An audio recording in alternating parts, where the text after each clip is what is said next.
And we welcome in the one and only John Fund. Hello, John. Pleasure. Thank you. Thank you. We were supposed to come out. Could we roll that? Do we have the proper cut of Mr. Obama, President of these United States? Here we go.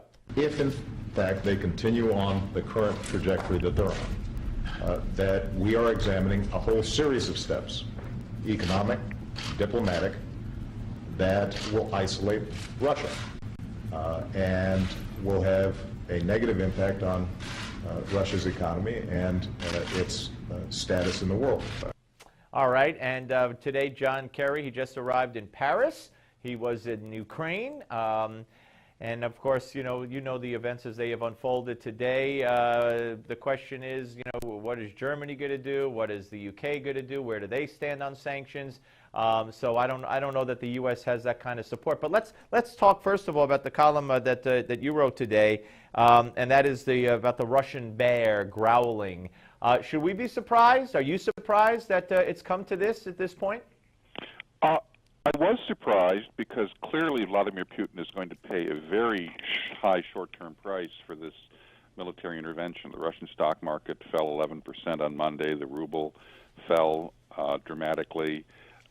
Gazprom shares dropped. So it's clearly going to cost him. But Vladimir Putin obviously thinks he can get away with this. Now, why does he think he can get away with this? Well, let's look at Syria, where he played Barack Obama like a fiddle, played the West like a fiddle. There was a red line. Assad, Putin's ally in Syria, crossed the red line. Nothing happened. And the president was humiliated. The United States was humiliated. And those kind of things do have consequences. So here we are 6 months later, and Vladimir Putin has again snookered Barack Obama. And unless Barack Obama can assemble a, shall we say, dare I say it, a coalition of the willing to isolate Russia economically, to damage its economy, to show that this kind of behavior is unacceptable, and obviously not take any steps towards actual war. But if he doesn't do that, it will show once again the United States is a paper tiger. Yeah, well, absolutely. I couldn't agree with you more. And you talk about how now is the time for the West to stand up to this aggression. And you're not talking about meeting aggression with military aggression, but talk about what you think the West needs to do now to make sure that this doesn't go any further, and that that Vladimir Putin sees that the West, including the United States, has some backbone. Well, a no-brainer is we don't attend the G8 meeting, which is the top industrialized nations meeting in Sochi, which is the site of the Olympics in Russia in June. Doesn't that seem like forever ago, by the way, the Olympics in Sochi? Well, Jon Stewart last night had the best line ever. He showed Vladimir Putin reviewing all the nations marching past him in the Olympic Stadium, and he said, Putin must have been looking at that parade as a browsing session for shopping. Oh, I'll take some of that territory. I'll take some of that. Right, right. So that should be a no-brainer, but Italy has already said, well, we're going to show up. So I think Barack Obama's first challenge is make sure that meeting is canceled. Second challenge, Russia doesn't belong in the G8. It's not a fully industrialized country. It's only there as a favor, a friendship after its currency collapse in 1997. It should be expelled. Unless it withdraws from Crimea.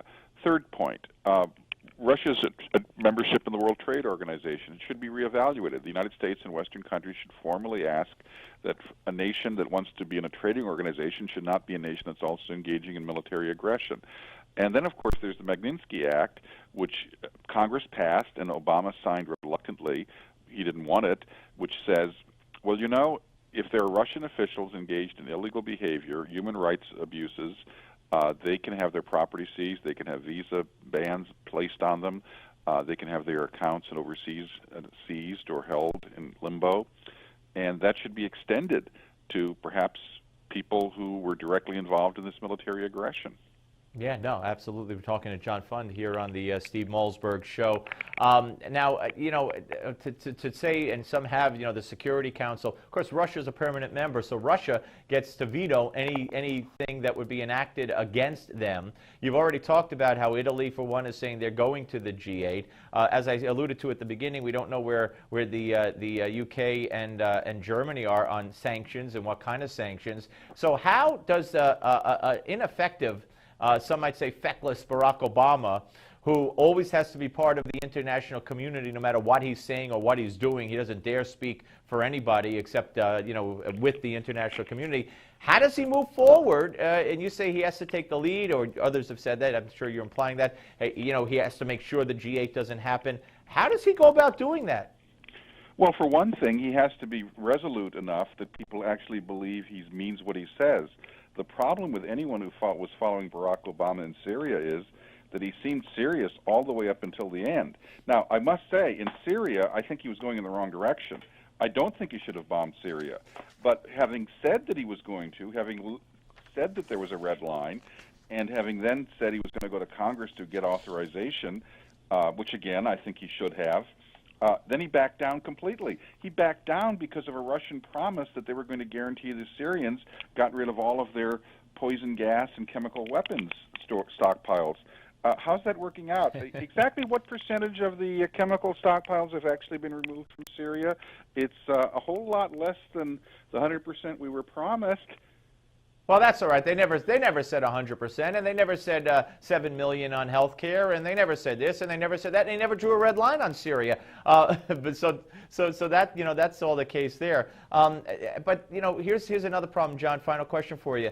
Barack Obama has, in effect, restarted his relationship with Russia and made Vladimir Putin a key partner in Syria, in Iran, and with the treaties that he's reached. And what does this do to all that?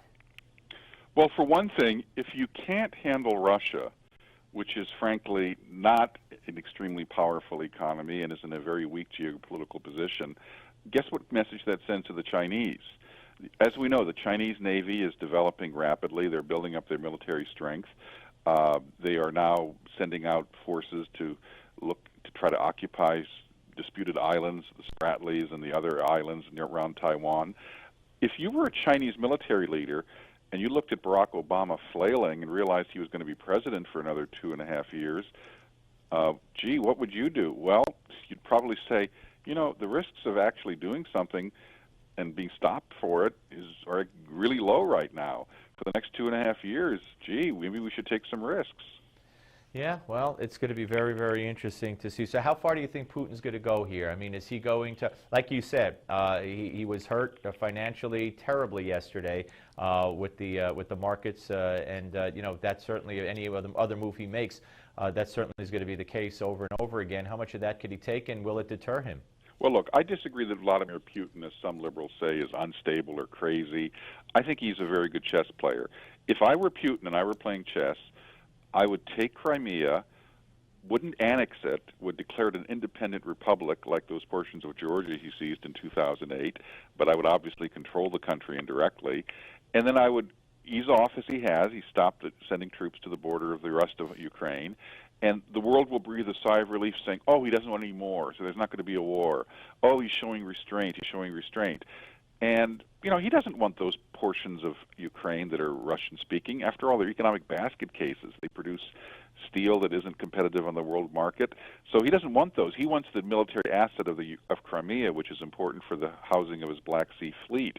So I think Putin will step back and basically believe in a few weeks the world will forget that 2 million people just got absorbed into the Soviet Empire on the installment plan and let it lie. Yeah, well, we shall see. Great piece and great talking to you as always, John. Thank you very much. Thank you, Steve. Take care. John Fund, ladies and gentlemen. All right, when we come back, I want to remind you, I want to let you hear a little bit of how NBC in particular portrayed Russia, and even went so far back as to portray the Soviet Union in this favorable, glorified light. And Putin, especially, Bob Costas, he's got a new best friend in Vladimir Putin. So we're coming back with that.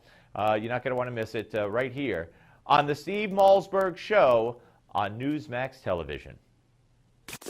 The Steve Malzberg Show.